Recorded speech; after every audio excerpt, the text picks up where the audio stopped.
as long as we've got to fight to protect a woman's right to make her own choices about her own health, I want you to know that you've also got a president who's going to be right there with you, fighting every step of the way. Thank you, Planned Parenthood. God bless you.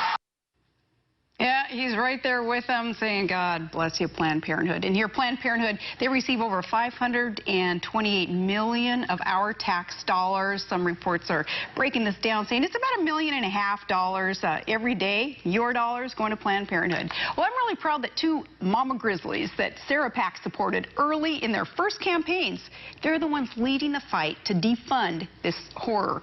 Congresswomen Diane Black and Joni Ernst. And joining me now, one of those bold women, Tennessee Congresswoman Diane Black, and I thank her so much for leading this fight. I will ask you, Ms. Black, to talk about legislation that you've introduced and any other efforts in Congress to defund Planned Parenthood.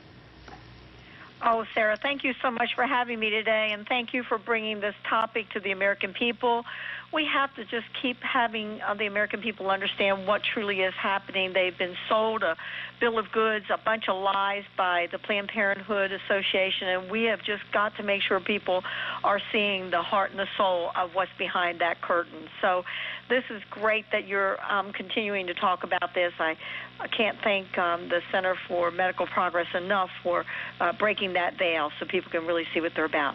I have a bill that would simply say for 1 year we are going to place a moratorium on the money that Planned Parenthood gets. You've already talked about the over $500 million that they get, $500 million.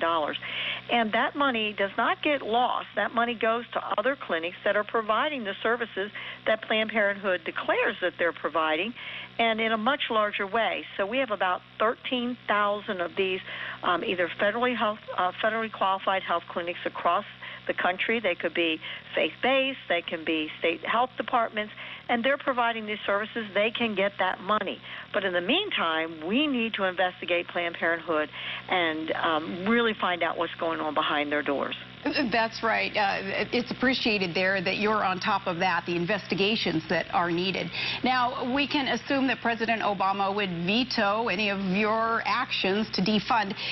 If Congress can't override President Obama's veto of the defunding, as, again, we know he'll probably do, because he loves Planned Parenthood, how else can we stop our tax dollars from going there?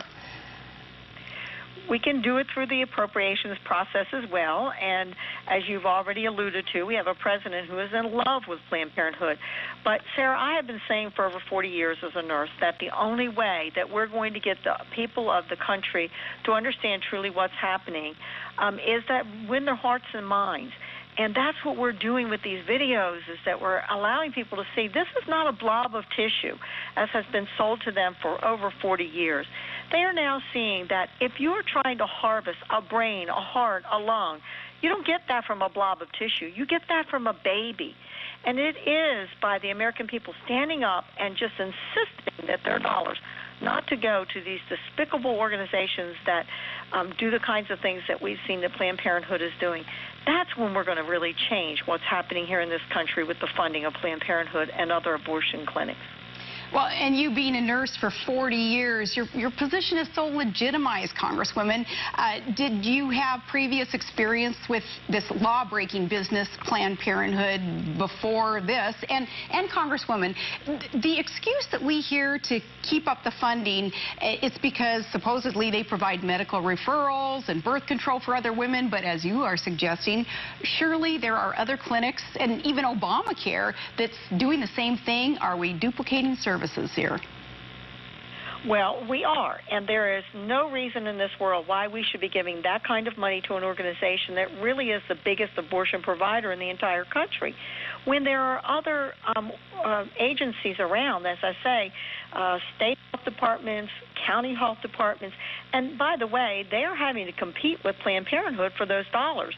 They do a wonderful job. I know this because I've been in medicine for a long time. I've seen the services. You know, Planned Parenthood got called out several years ago when they declared that they did mammograms, and when the investigations were done, we saw they didn't do mammograms. The other services that they claim that they are providing are minute compared to the number of abortions that they provide. And so there is no reason why we should have good health care that is being provided by other agencies that we know are providing very good women's services. As a matter of fact, let's take a look at what Planned Parenthood has. They have a surplus of $127 million last year. Why are we giving them federal dollars when they have a surplus of $127 million? It is ludicrous. There are good services provided for women across this country, right in their communities. I've been a part of it for a long time. I know it. I see it. And no longer, by the way, do we give money to Planned Parenthood in the state of Tennessee. We were able to defund them when I was still in the state Senate there, and it should be done all the way across this country. Well, there are things certainly that constituents can do to help you and your colleagues in this effort to defund. You are a conscientious Congresswoman, and you listen to your constituents. I want to assume that everyone in Congress does the same. Does it help for people to call in and light up the switchboard and give you our take on the issue? Or how is it that more Americans can get involved and help you and help the rest of Congress understand that we don't want our tax dollars going towards this atrocity? Sarah, you are so right. And legislators do listen when they get calls. They listen when they get faxes. They listen when it's put on the Facebook.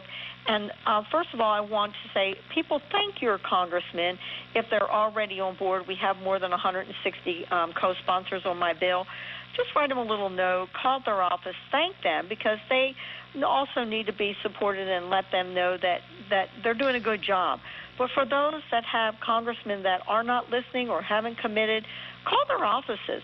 As many of you as can call, believe me, when they get more than 4 or 5 calls in their office, they start to listen to what's being said, and they know that the American people are paying attention. So call their offices, let them know how you feel. Ask your friends in the community, if you play baseball or you go to church with them, to do the same thing. And let's make sure we get as many co-sponsors on this as we can. I've not been shy about asking our leadership, when are you going to bring this up? I wanted to do it before we left for the August break, but we need to put pressure on our leadership as well.